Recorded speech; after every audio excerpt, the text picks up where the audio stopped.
St. Louis presents. And Debbie, I want to start off by asking you a question. I know you're a Southside girl, so I want to ask you a very personal question. Are you a Hoosier? I don't think so. You're not sure, are you? I'm not sure. We're going to talk. The reason I asked that, you're probably wondering. Jim Merkel has written a follow-up on his book about the Southside, Hoosiers and Scrubby Dutch. Mm-hmm. And it explains what a Hoosier is and what a Scrubby Dutch is and all the interesting people and places on the South Side. And I know you love the South Side. I am a South City girl, but I'm not a native South City girl. So I have to say, when I first came to Missouri to go to college and people were calling each other Hoosiers, I was like, they're from Indiana? I don't understand. So Debbie is a transplanted Hoosier, I guess. Yes, I guess so. Also, we're going to talk today about one of my favorite neighborhoods, because this is a really busy time of year. There's so many things going on, but if you really want to get in the holiday spirit and just see a gorgeous neighborhood all decked out, we're going to talk a little bit about Lafayette Square as well. And you know, the architecture of those homes, that's perfect for Christmas decorations. I don't know why, just that Victorian sort of time frame. Absolutely. And I still get a little ticked off that Up in the Air filmed their scenes, some scenes in Lafayette Square, but it was supposed to be Chicago. Do you remember that? I was like, that's Lafayette Square. Oh, it's doubling for Chicago. That's just not right. It's not right. We should do a show about that. It's not right at all. Well, we're going to get to the bottom of all that and more coming up on this edition of St. Louis Presents. Stay with us.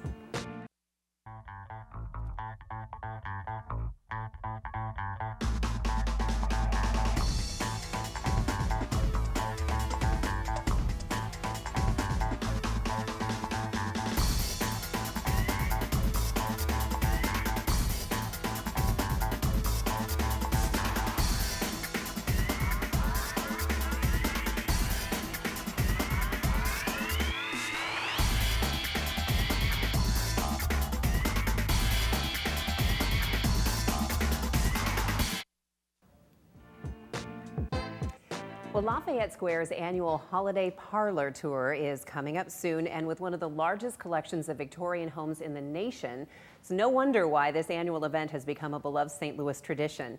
Joining me to talk more about it is Alicia Underwood. Thanks for being with us. Yeah, thank you for having me. Now, this is just a wonderful event, and it gets better every year. Mm-hmm. It's been a couple of years since I've been on it. I'm surprised at how many people from the St. Louis area have never really been to Lafayette Square, and it really, in many ways, to me, almost feels like you've left St. Louis altogether and you're in, it's like going back in time. Yeah, definitely. I mean, it is really magical when you walk in. Last year it snowed really, really bad, and the neighbors were getting a little concerned, with people come over, and with that trampling jeopardized snow through. Exactly. I mean, there were ice everywhere, but they made the most money last year. They did, and actually the snow gave an extra magical touch to it. I mean, you have the carriage in the snow and hot chocolate, and So there's carriage rides, there's hot chocolate, there's Christmas carolers. Yeah, and there will be live music too at, I think the Krim Pavilion this year, so that would be good. When we say one of the largest collections of Victorian homes, that is really significant when you consider, especially along the East Coast, there's, a lot of older, communities that are much older. This is really something to be proud of, considering that if the city had had its way several decades ago, they would have completely leveled Lafayette Square, and instead it's saved and it's so gorgeous. Absolutely, and actually they made it to Yahoo's one of the most beautiful neighborhood in the country, so. We're seeing some beautiful clips of it, and not just do you get to see the beautiful homes in Lafayette Square, but they really deck it out for the holidays. Yes. So do people get some help in doing this? Do they call in designers? Yes, How does that work? We do have a committee that put together, this, and a lot of times, it's just all the residents coming together, the businesses, sponsoring and helping out as much as they can. So we do have a very good support system at the neighborhood. Everyone's very, very involved, and I think they truly care about the neighborhood and just wanting to, to get that exposure and show that this is part of St. Louis. I mean, look at this. So. And I do think that's another wonderful thing about Lafayette Square.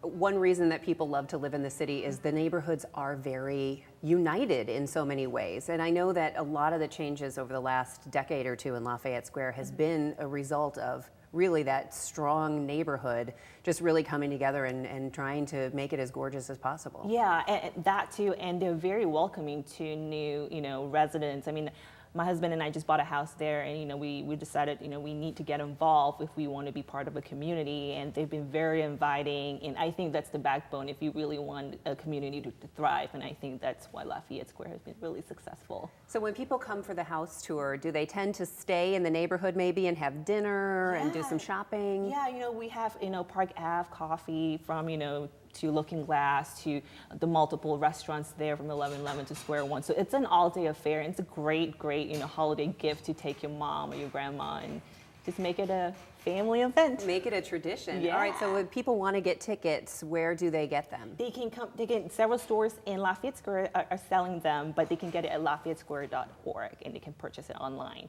It's $16 advance and $20 at the door. So. All right, so we hope that there's not going to be a blizzard, but maybe just a nice little flurries, just to add make it a little romantic, and, you know, hot chocolate and stuff. So, well, I hope that the attendance this year tops last year, which I understand was record-breaking, as you say. Alicia, thank you so much, and I hope everybody checks out the Lafayette Square Holiday Parlor Tour.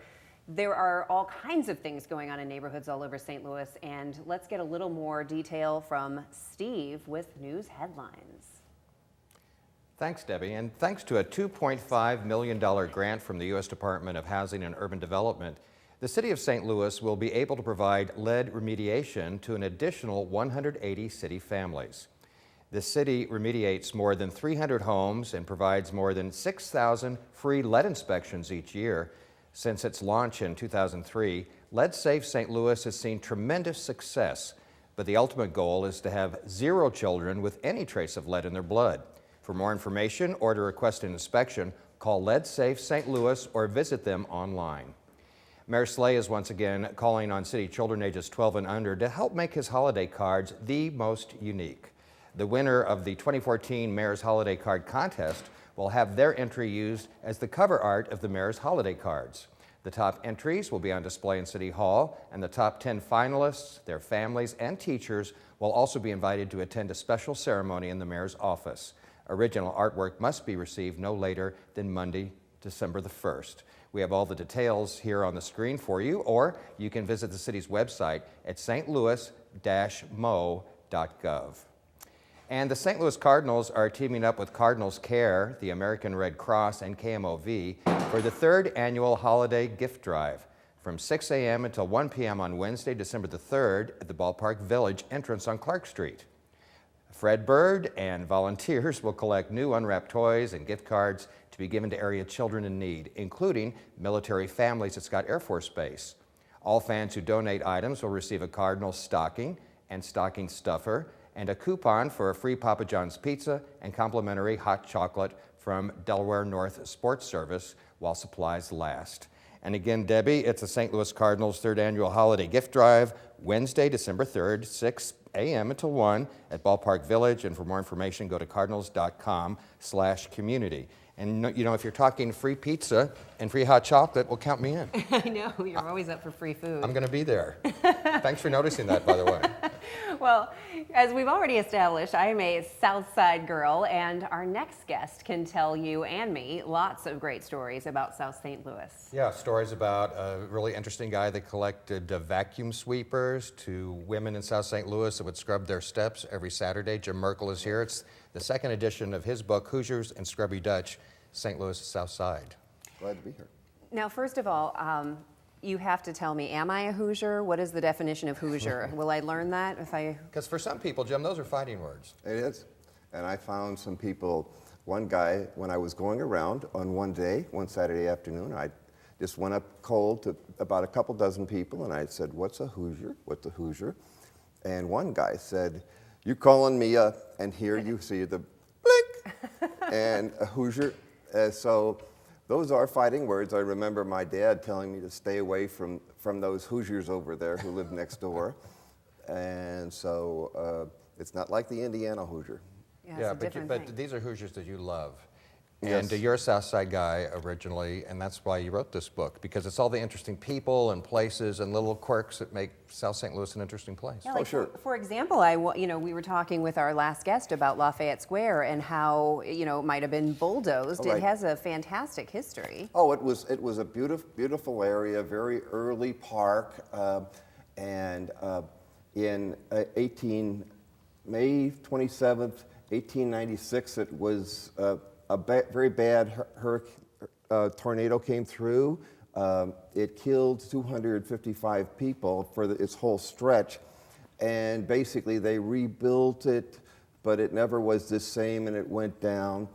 Then I have another story about a woman named Ruth Hafner, who was widowed in the 1960s, and in 1970 she bought a house in Lafayette Square for $15,000, and she got rid of the roaches, and there was the drunk next door, but she rehabbed it beautifully, and many people also have done the same thing. Oh, it is gorgeous. And not just places in the book. It's really interesting reading people, too, like Bucket Joe. Who was Bucket Joe? Bucket Joe was just a guy who went around and cleaned stuff for bucket, out of a bucket. That's what people said.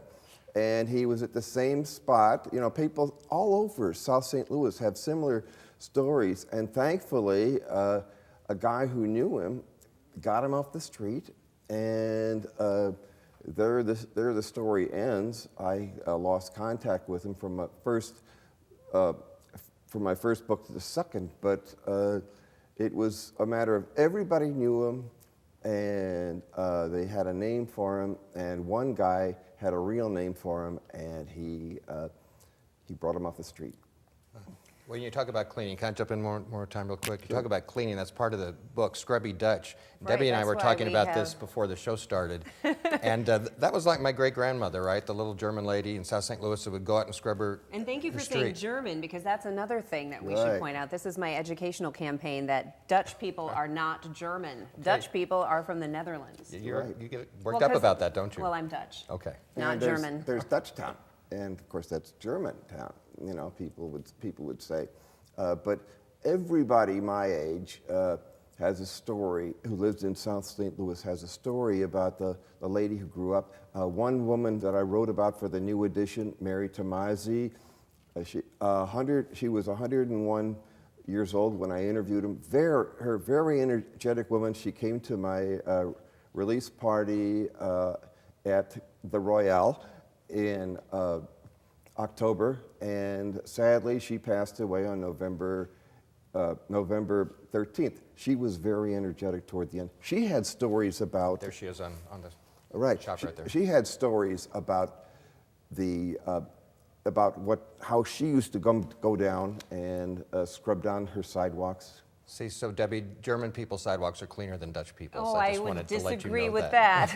that. I like this chapter too, because it's true. The Southside rolling stop. Right.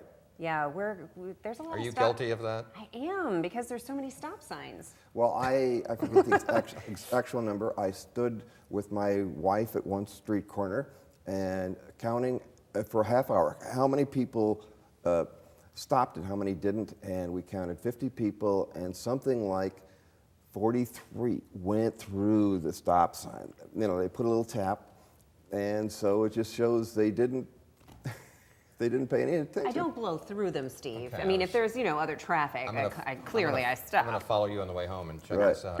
One other thing you bring out, and there's so much in this book, though, but one thing I think is real interesting, without getting too lengthy about it, is that how the interstate highway system really changed South St. Louis. Oh yeah, it just, there's all these streets that just were separated, and it really affected the Hill. There was a campaign in the Hill to have another crossing over the highway, over 44. And interesting today, if you look at that crossing, nobody uses it. Hoosiers and Scrubby Dutch, St. Louis's South Side. It's really good reading. Yeah, I mean, it's not just places, but the people and the characters and... If you want to know about brain sandwiches or toasted ravioli. Ooh, I know, It's brain all in there. sandwiches. Yummy. All right. So, perfect for holiday gift giving, Hoosiers and Scrubby Dutch. Jim, thanks so much for the time. We appreciate it. Well, thank you. And we hope that you have enjoyed this episode of St. Louis Presents as well. We want to thank our guests today and all of you at home for watching. And we will see you next time, St. Louis Presents on STL TV. Thanks.